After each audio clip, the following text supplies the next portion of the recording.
Poštovani gledalci, dobrodošli u Pop Kvart, vaš nedeljni vodič kroz kulturu. Ovoga puta koncept emisije je nešto drugačiji, gost kojeg ćete upravo vidjeti, nešto drugačiji od onoga što ste navikli do sada u Pop Kvartu. Naš zajednički gost je DIO, italijanski modni bloger, model, glumac i maneken.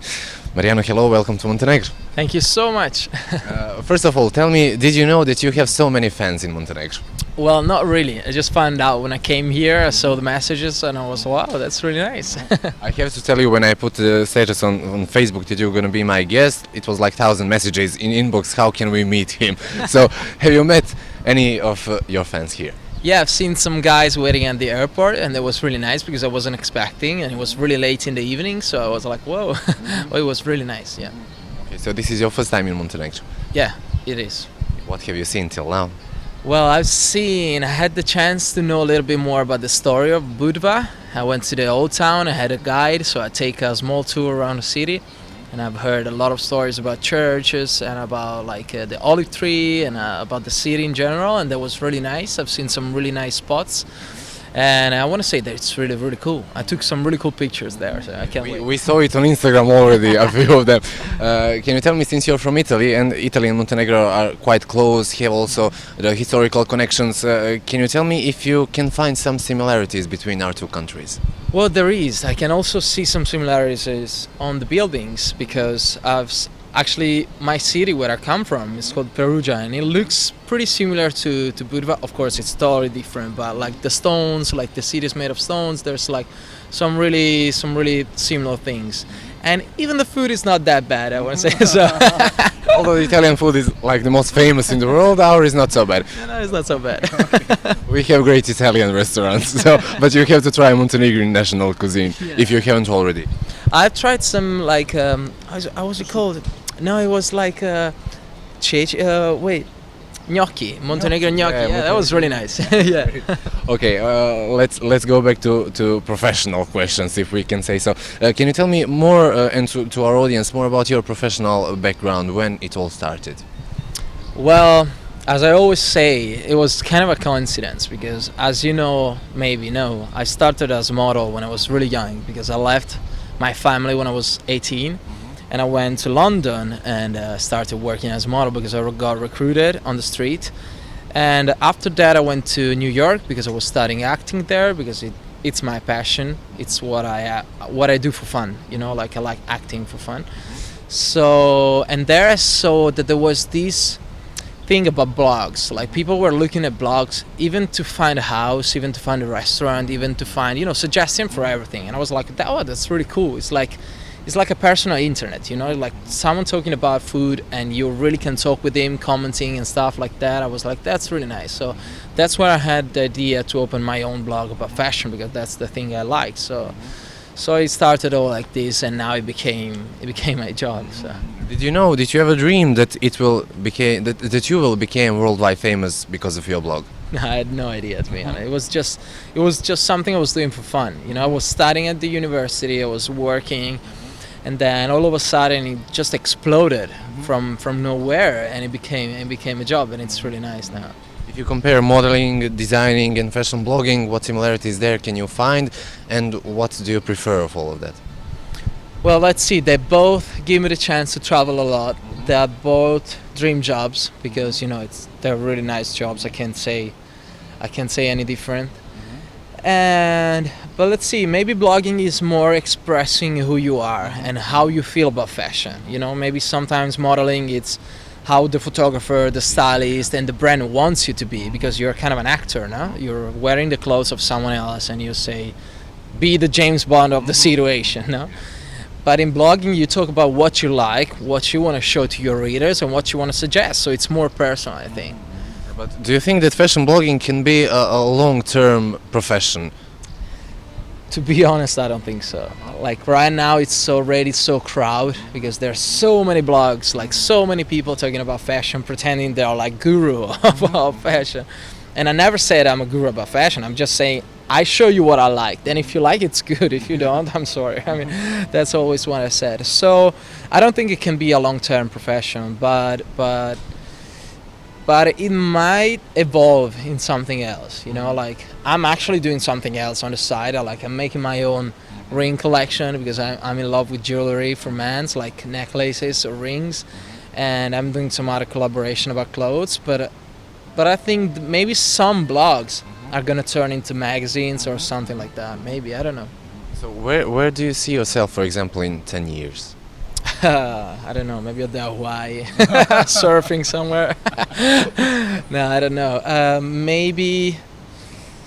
Well, it's so hard to say because it's such a fast world. It's such a fast. Yeah, it's such a fast thing. Like wherever you work on internet, everything goes so fast. Even if you have a YouTube channel or just an Instagram account, everything goes just so fast. You can't even. I mean, if you were asking me 6 months ago, do you think you're gonna be at this point in 6 months? I would have said no way. And it's always growing and always changing. So I can't really say what I'm gonna be, but if I'm smart, I think I can do some really good things I like. In which way social media helped you to become worldwide famous blogger? Well, I think that's one of the biggest parts. I mean, of course, if you don't have a blog behind you that it's well done and well made, if you don't work with professional people, then you really can't have the chance to get known. But not because you want to get known, just because if you don't have high level stuff, people are going to say, oh, that's nice, but it's just one of the others. If you have professional stuff, that's going to be totally different. So I guess one of the things where I invested more money and more time was to have professional people around me, professional photographers, video makers, people helping me to write and that kind of stuff, because you always need someone to help you. So, and yeah, I forgot the main question, but you manipulated, but it's okay. Okay, can we talk a little bit more about your line, MDV, actually, Yeah. Mariano DIO? So it's jewelry, and what else? Well, MDV Jewels is gonna be about jewels, but I actually have MDV. That's the way I saw it. Is gonna be my sign that I'm gonna put in different collaboration. So I don't think is ever gonna be MDV line and you're gonna do, I don't know, clothes, shoes, and that kind of stuff. I don't want to be another brand. Yes. I want to make my sign in some different collaboration with other brands. That's what I'm doing right now, and that's what I really enjoy, because, as I said, you have to work with professional people that knows what they're doing. I mean, I can't be a stylist. I can't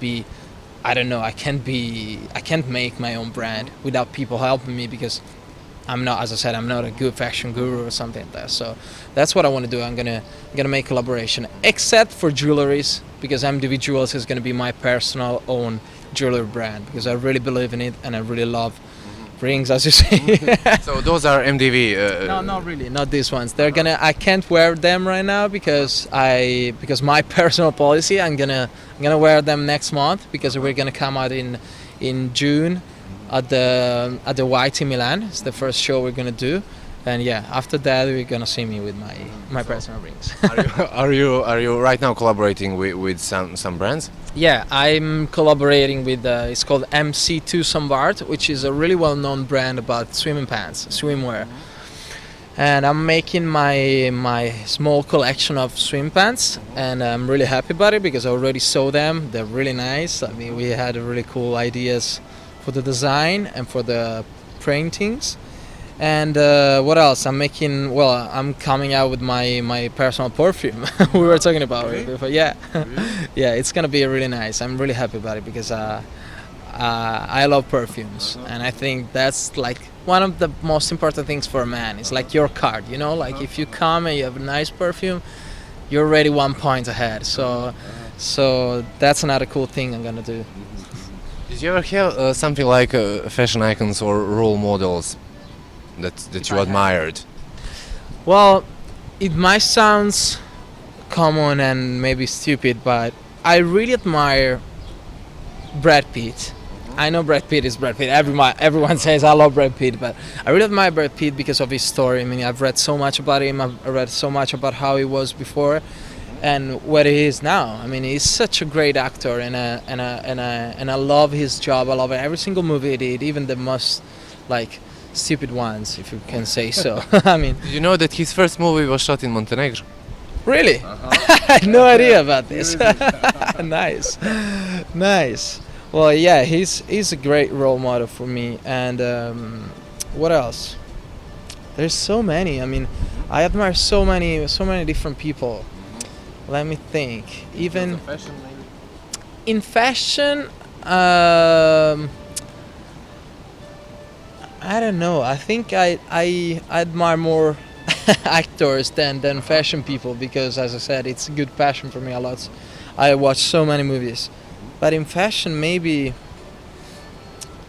I don't know. Let's say I had the chance to meet Jake Barton, which is such a great guy and such a nice human being person. I mean, it was really nice to meet him, and I couldn't imagine he was such a nice person, like a man behind such a big brand, you know, like I snowboard.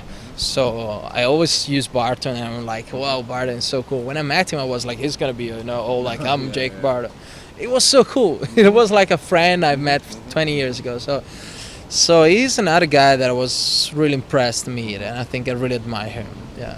Since you told me that you mostly admire actors, can you tell me, is there any movie in particular that touched you, that changed your life, or something like that? They changed my life. Let's see. I really love. It's called. I think it's called. Wait, in English, I think it's called The Battle of the Giants. I think it's kind of a religious movie. Like there's this team. It's really like classic movie. A team that has to play for the championship and blah blah blah, and they win because they have a true thing they believe in, which is God and something like that. It's like that was really nice, and I was like, whoa, that's really impressive. And then of course a lot of different movies that they didn't change my life, but they were really, I mean, but I love them. Like Shutter Island is a great movie by Johnny Depp. I mean, it's impressive how he can act. I mean, that's really impressive. I mean, I love everything by Johnny Depp as well. And what else I love? It's called Notebook. It's a love story, but by Nicholas Sparks. Yeah, exactly, by Nicholas Sparks with Rachel McAdams, and it's like, I think it's the best love story movie ever. Well, I mean, there are so many, but it's one of the best. Ever. But if you're speaking about Italian cinematography, what do you like? Well, there's a lot of things I like about Italians as well. Italians movie, and of course the Giuseppe Gambardella. I don't know if you've seen it. It's the movie that is called La Grande Bellezza. La Grande Bellezza, of course, yeah, the Oscar candidate. Exactly, it's the movie that just won the Oscar. And there's the main character. It's called Giuseppe Gambardella, which I think it represents. Sorry, the real Italian man. I mean, you can read so many bad things about this movie because, you know, Italian people are saying like, oh, you represented Italy in such a bad way and blah blah, because it shows the high society. You know, it's never really nice, the high society. When you see it in movies, it's always about drugs and parties and that kind of stuff. But on the other hand, it's a really deep movie, and it was really well made, because I think it's not about the parties, it's not about the story that you can easily see. It's about what was behind. It's like the layers. Yeah, exactly. It's about different layers. I mean, this guy that was looking for the real and great beauty, which was love. It was not the parties, it was not the money, it was not the high level of society or whatever. It was about love, and that was another thing I really loved. I was like, whoa, that was impressive. Whenever I'm speaking about movies with Italian people, I mentioned the movie Cinema Paradiso. So, you watched it, I suppose? Yeah, of course. Well, that's one of the movies that changed my life. Okay, Really? Yes.